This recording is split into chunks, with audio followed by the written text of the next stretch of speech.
Welcome, in front of me is Samsung Galaxy Tab S11, and in this video I will show you what to do if you cannot access your device using your PIN code. So first thing I want you to pay attention to is that you're trying to enter your security PIN code that you set up for yourself and not the SIM card PIN code for your device's SIM card. So just keep it in mind while entering your PIN code, because these two numbers are often mistaken for each other. Therefore, just make sure that you're trying to enter the right PIN code for your device. And if it still isn't working for you, then you can perform a factory reset operation on your device.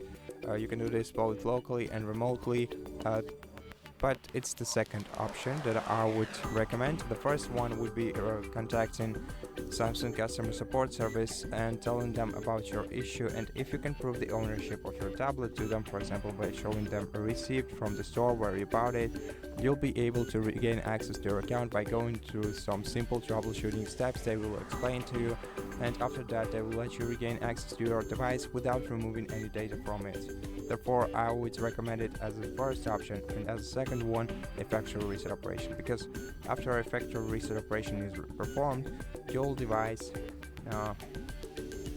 you will erase all data from your device, but you will still be able to unlock it this way.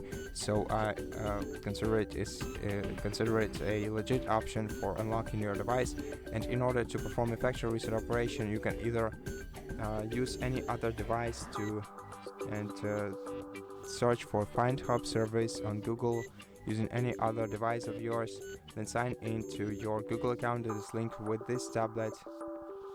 Go to the devices list, select this tablet from the list, and once you select it, just select factory reset this device, then click next and proceed by performing a factory reset operation on this device.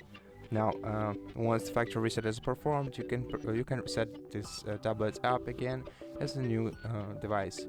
And the other way to perform a factory reset operation on this tablet is by accessing the recovery mode. And if you don't know how to manage recovery mode, we have an entire video on our channel explaining how to perform factory reset operation through recovery mode on Samsung Galaxy Tab S11. So if you need it, go ahead and check it out. Now for this video, this will be all, so I hope that it helped you, and if it did, please consider subscribing to our channel, leave us a like and a comment below, and I'll see you in the next one.